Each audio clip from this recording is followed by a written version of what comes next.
Delhi university के eligibility criteria, DU BEd के syllabus, paper structure से रिलेटेड किसी को भी कोई भी डाउट है, या बहुत से ऐसे लोग होते हैं जो सीयूईटी के पेपर कोड में ही कंफ्यूज हो जाते हैं कि अरे सर यहां तो बीएड लैंग्वेज के लिए सीओक्यूपी 05 का पेपर कोड बोला जा रहा है, फलाना यूनिवर्सिटी में तो वो लोग कह रहे हैं सीओक्यूपी 03 वाला बीएड का पेपर कोड देना है। क्या सर वो सीओक्यूपी 03 वाला पेपर कोड, बहुत लोग उसको कॉमन बीएड कहते हैं, या सीओक्यूपी 05 वाला बीएड का जो कोड होता है बीएड लैंग्वेज, ये सब कुछ अलग है क्या, या बीएड लैंग्वेज कुछ यहां पर कुछ और अलग होगा क्या, वो कॉमन बीएड वाला कुछ और बीएड है क्या? बहुत लोगों को इस तरह के छोटे छोटे डाउट होते हैं।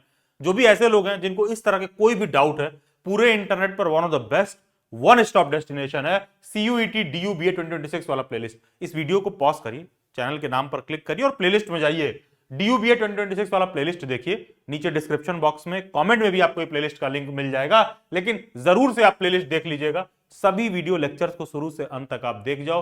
पूरे इंटरनेट पर कोई रील शॉर्ट वीडियो कुछ देखने की जरूरत नहीं है, सब आपका डाउट क्लियर हो जाएगा। अगर आप बीएड एंट्रेंस एग्जाम 2026 को लेकर सीरियस हो तो वहां पर आपको पता चलेगा कि दिल्ली यूनिवर्सिटी में कैंडिडेट के सब्जेक्ट के हिसाब से अलग अलग सीयूईटी का पेपर कोड का पेपर आप लोगों को देना पड़ता है। तो यहां पर हम बेसिकली बीएड लैंग्वेज के रिगार्डिंग बात कर रहे हैं, सीयूक्यूपी 05 के रिगार्डिंग बात कर रहे हैं। और दिल्ली यूनिवर्सिटी में जब हम बीएड लैंग्वेज के रिगार्डिंग बात करते हैं तो मतलब होता है इंग्लिश, हिंदी, संस्कृत। तीनों कैंडिडेट, कोई इंग्लिश साइड से आ रहा है, कोई हिंदी साइड से आ रहा है, कोई संस्कृत के फील्ड का डिग्री लेके आ रहा है, वो तीनों लैंग्वेज वाले मॉड्यूल के अंदर आते हैं और तीनों का पेपर कोड होता है सीओक्यूपी 05।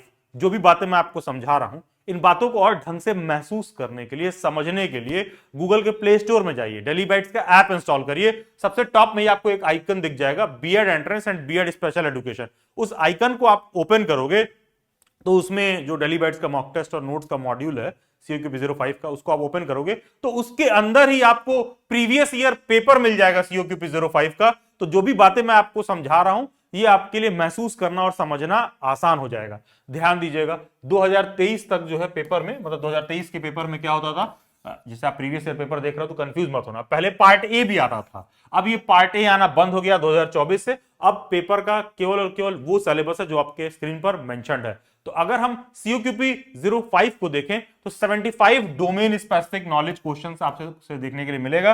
75 डोमेन स्पेसिफिक क्वेश्चन का मतलब आपसे इंग्लिश, हिंदी, संस्कृत का क्वेश्चन ये लोग पेपर में पूछेंगे। इसको अभी डिटेल में समझेंगे। लेकिन कोई ऐसा कैंडिडेट है जिसको eligibility criteria, paper structure, syllabus, CUET का पेपर कोड, इन सब से रिलेटेड डाउट है, या वो सोच रहा है कि सीयूईटी का फॉर्म कब निकलेगा, दिल्ली यूनिवर्सिटी का फॉर्म कब निकलेगा, इन सब का अपडेट कैसे मिलेगा, या इन सब चीजों से रिलेटेड कोई डाउट हो तो एकदम ऑथेंटिक वे में कहां पर कंफर्म करें, तो आप मेरे से इंस्टाग्राम पर जुड़ सकते हैं, जिसका लिंक डिस्क्रिप्शन बॉक्स में दिया हुआ है, या फिर ये यूजर आईडी डायरेक्टली आप इंस्टाग्राम पर सर्च करें और मुझे टेक्स्ट कर सकते हैं। तो हम बात कर रहे थे सीयूक्यूपी 05 के सिलेबस पर। ये ऑफिशियल सिलेबस है और ये जो आपके स्क्रीन पर दिख रहा है, ये सीयूईटी के ऑफिशियल वेबसाइट से ये सिलेबस मैंने आपके लिए डाउनलोड किया है। ये सिलेबस देखोगे तो बड़ा ही एम्बिग्यूअस वे में इन्होंने मेंशन कर रखा है कि हिंदी, इंग्लिश, संस्कृत, मतलब पेपर में हिंदी, इंग्लिश, संस्कृत पूछेंगे, क्या पूछेंगे, कौन कौन से टॉपिक पूछेंगे, ये सारी चीजें नहीं मेंशन है। तो दिल्ली बाइट्स इसको आपको थोड़ा सा डिटेल में एक्सप्लेन करेगा बेसिकली क्या और कितना कितना पढ़ना है। तो पेपर में टोटल आपको 75 क्वेश्चन देखने के लिए मिलेंगे, जो कि 3 सेक्शन में डिवाइडेड होगा, संस्कृत, इंग्लिश, हिंदी। ध्यान दीजिएगा, अगर आप ऐसा है कि सर हम तो इंग्लिश ऑनर से हैं, या तो सर मेरा इंग्लिश ऑप्शनल था, सर मेरा सब्जेक्ट तो इंग्लिश है, तो क्या मेरे से संस्कृत का क्वेश्चन पूछेगा? जी हाँ, बिल्कुल आपसे पूछेगा। आपने कभी नहीं पढ़ा हो तब भी आपसे पूछेगा। 25 संस्कृत के क्वेश्चन आपसे पूछेगा। अगर हिंदी मीडियम के तो सर क्या मेरे से इंग्लिश का क्वेश्चन पूछेगा? यस, जी हाँ, बिल्कुल आपसे इंग्लिश का क्वेश्चन भी पूछेगा। अगर आप संस्कृत के हो तो सर क्या मेरे से हिंदी इंग्लिश का पूछेगा? यस, बिल्कुल पूछेगा। Vice versa is also possible. तो आप चाहे हिंदी के हो, चाहे इंग्लिश के हो, चाहे संस्कृत के हो, पेपर में आपसे जो 75 क्वेश्चन आएगा उसका कुछ स्ट्रक्चर मोटी मोटा यही आपको देखने के लिए मिलेगा। क्या टीचिंग एप्टीट्यूड भी अलग से पूछेगा? देखो, अलग से नहीं पूछता है टीचिंग एप्टीट्यूड, कोई अलग से सेक्शन नहीं बनाता है। लेकिन इमेजिन करो शिक्षण अभिरुचि टीचिंग एप्टीट्यूड के किसी क्वेश्चन को मैं क्या करूं कि संस्कृत में ट्रांसलेट करके आपसे कुछ पूछ लूं। तो संस्कृत में अगर मैं इसको ट्रांसलेट करके पूछ लूंगा आपसे, तो एक तो संस्कृत का भी नॉलेज टेस्ट हो जाएगा, दूसरा शिक्षण अभिरुचि का भी नॉलेज टेस्ट हो जाएगा। तो ऐसा आपको लैंग्वेज के पेपर में देखने के लिए मिल जाएगा। इसलिए शिक्षण अभिरुचि टीचिंग एप्टीट्यूड चाहे ना मेंशन्ड है, आप उसको पढ़ के रखेंगे, क्योंकि वो लैंग्वेज के पेपर में आपको देखने के लिए जरूर से मिल जाता है। डिटेल में समझे तो इंग्लिश में आपसे क्या पूछ रहा है? सिनोनिम पूछेगा, एंटोनिम पूछेगा, पैराग्राफ से क्वेश्चन देखने के लिए मिल जाएगा, एक पैराग्राफ दिया रहेगा पैसेज, उससे क्वेश्चन आपको देखने के लिए मिलेगा। Choosing the appropriate filler, common error, spotting errors, choosing the correct incorrect sentence, ये सब चीज दिया रहेगा। कई बार होगा क्या कि आपको एक ही सेंटेंस को 4 अलग अलग हिस्से में डिवाइड कर देगा, वो कहेगा कि रीअरेंज करो, ठीक है। इस तरह क्वेश्चंस आपको देखने के लिए मिल जाएंगे। इडियम्स एंड फ्रेजेस से क्वेश्चन देखने के लिए मिलता है। एक्टिव पैसिव वॉइस इंपॉर्टेंट है, डायरेक्ट इनडायरेक्ट स्पीच इंपॉर्टेंट है, डायरेक्ट डायरेक्ट क्वेश्चन देखने के लिए मिलता है। स्पेलिंग टेस्ट आपको देखने के लिए मिल जाएगा, 4 ऑप्शन दिया रहेगा। लेट्स से असैसिनेशन वर्ड लिखा हुआ है तो डबल एस रहेगा, ए के बाद डबल एस रहेगा नहीं रहेगा, कुछ इस तरह का आपसे पूछ देगा। लेट्स से बिजनेस का स्पेलिंग क्या होता है, असैसिनेशन का स्पेलिंग क्या होता है, तो 4 ऑप्शन दे देगा। सब एकदम तुमको अचानक से, सब में किसी में एस कम ज्यादा, किसी में ए ज्यादा, किसी में कुछ और ज्यादा, तो कंफ्यूजन होता है देख के। तो स्पेलिंग टेस्ट वगैरह सब भी आपको देखने के लिए मिल जाएगा। मैच द कॉलम के क्वेश्चंस आपको देखने के लिए मिल जाएंगे। असर्शन रीजन के क्वेश्चन देखने के लिए मिल जाएगा जी। स्टेटमेंट बेस्ड क्वेश्चंस भी आते हैं इंग्लिश के, असर्शन रीजन के क्वेश्चन भी आपको इंग्लिश का देखने के लिए मिल जाएगा। उसी तरह आपको हिंदी में हिंदी वर्णमाला, वर्तनी, संधि, समास, तत्सम, तद्भव, देशज, संज्ञा, सर्वनाम, विशेषण, क्रिया, लिंग, वचन, उपसर्ग, प्रत्यय, वाक रचना, विलोम, पर्यायवाची, अनेक शब्दों के एक शब्द, मुहावरे और हिंदी भाषा से रिलेटेड कुछ क्वेश्चन पेपर में डायरेक्ट देखने के लिए मिलता है। जितना इंग्लिश का टॉपिक बताया गया, जितना हिंदी का टॉपिक बताया गया, उतना आप पढ़ लीजिए।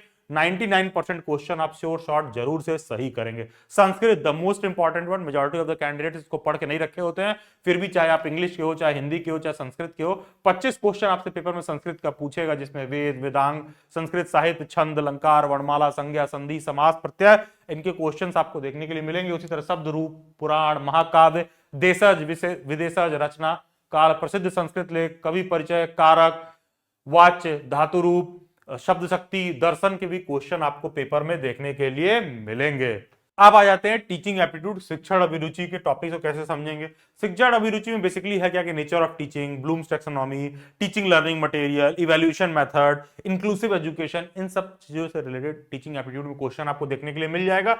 कोई अलग से बहुत ज्यादा टीचिंग एप्टीट्यूड का विशेष किताब लेके आपको नहीं पढ़ना है, लेकिन एक काम जरूर करिएगा, शिक्षण अभिरुचि का बेसिक समझ आपको डेवलप हो जाना चाहिए, सो दैट उससे रिलेटेड कोई क्वेश्चन आए, इंग्लिश में लिखा हो, हिंदी में लिखा हो, संस्कृत में लिखा हो, तो इजीली आप अटेम्प्ट कर पाओ। चैनल के प्लेलिस्ट में जाना है, टीचिंग एप्टीट्यूड शिक्षण अभिरुचि करके एक प्लेलिस्ट होगा। इन सभी वीडियोस को 4 से 5 बार एकदम देख जाइए, रट जाइए। 10-10 मिनट के वीडियोस होंगे। शिक्षण अभिरुचि का क्वेश्चन, ना कि सिर्फ COQP 05 का पेपर नहीं, कोई सा भी और आप पेपर दे रहे हो जहां पर टीचिंग एप्टीट्यूड पूछ रहा है, ये पूरा प्लेलिस्ट आपको बहुत ज्यादा हेल्प करने वाला है। एंड यस, बहुत पहले ये दिल्ली बैट्स की स्टूडेंट ही थी। दिल्ली बैट्स पर इन्होंने नेट JRF का प्रिपरेशन किया, बीएड का प्रिपरेशन वगैरह करके इन्होंने ज्वाइन किया, बाद में गवर्नमेंट जॉब पे सेलेक्ट हो गई, तो ये उन्होंने ये पूरा प्लेलिस्ट बनाया है आपके प्रिपरेशन के लिए। आप इतना भी कर लोगे तो ये मोर देन सफिशिएंट है एग्जाम को क्वालिफाई करने के लिए। और अगर आप बीएड करने के लिए सोच रहे हो, टीचर बनने के लिए सोच भी रहे हो, तो टीचर एजुकेशन रिसोर्स वाला टेलीग्राम ग्रुप मस्ट है ज्वाइन करने के लिए। एंड नीचे डिस्क्रिप्शन बॉक्स कमेंट सेक्शन में एक व्हाट्सएप ग्रुप का लिंक दिया होगा,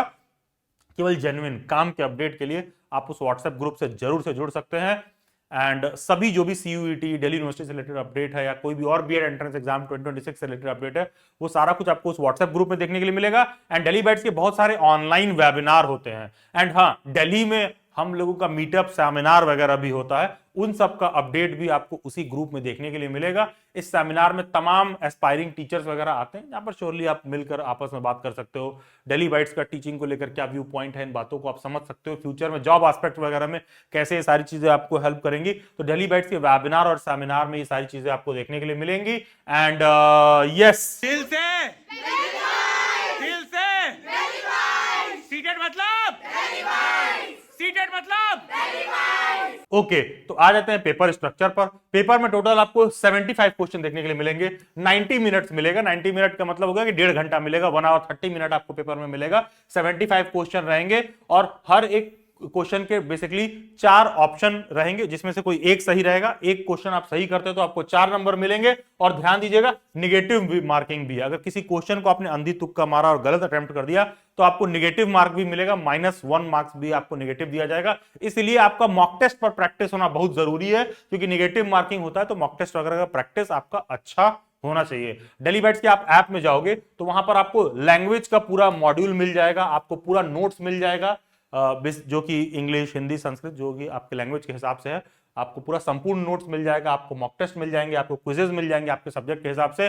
जो भी मॉक टेस्ट और क्विज दिल्ली बैट्स की तरफ से प्रोवाइड किया जाता है वो बहुत ही एग्जाम सेंट्रिक होता है, शॉर्ट है, क्रिस्प है, पेपर के लिए बेस्ट वे में प्रिपेयर करने के लिए काफी हेल्पफुल रहता है। और हाँ, एक चीज ध्यान रखिएगा, दिल्ली बैट्स कोई भी अपना लाइव प्रिपरेशन क्लास ना तो दिल्ली बैट्स के ऐप में करता है, ना तो दिल्ली बैट्स की वेबसाइट में करता है। दिल्ली बैट्स की प्रिपरेशन क्लासेस किसी भी और प्लेटफॉर्म की तुलना में थोड़ा अलग तरीके से होती हैं। हमारे यहाँ प्रिपरेशन क्लासेस इंटरैक्टिव वे में होती हैं और इसमें आप बिना ये वाला वीडियो लेक्चर देखे मत ज्वाइन करिएगा। इसमें जो भी टर्म्स कंडीशन, जो भी तरीका बताया गया है, आप उसको फॉलो करोगे तभी आप डेली बैच की प्रिपरेशन क्लासेस ज्वाइन कर सकते हो। हमारे यहाँ preparation classes basically super 30 student mode में होती है। केवल एक लिमिटेड कैंडिडेट को एनरोल किया जाता है और ढंग से उनको प्रिपेयर किया जाता है। दैट इज द रीजन कि डेली बैच का रिजल्ट और सक्सेस रेशियो किसी भी और प्लेटफॉर्म से 100 टाइम्स बेटर है एंड अच्छा खासा सिलेक्शन हर साल डेली बैच देता है। तो जो भी कुछ इस प्रिपरेशन लेक्चर में बताया गया उसको आप फॉलो करिए और डेली बैच की प्रिपरेशन क्लासेस आप ज्वाइन कर सकते हैं, जिसमें एक लिमिटेड सीट रहती है, limited number of candidates enrol करते हैं, तो एक अच्छा एक्सपोजर, अच्छा प्रिपरेशन भी आपको देखने के लिए मिलता है। सभी सोशल मीडिया हैंडल्स के लिंक डिस्क्रिप्शन बॉक्स में दे रखे हैं। Do join them. God bless you. Best wishes.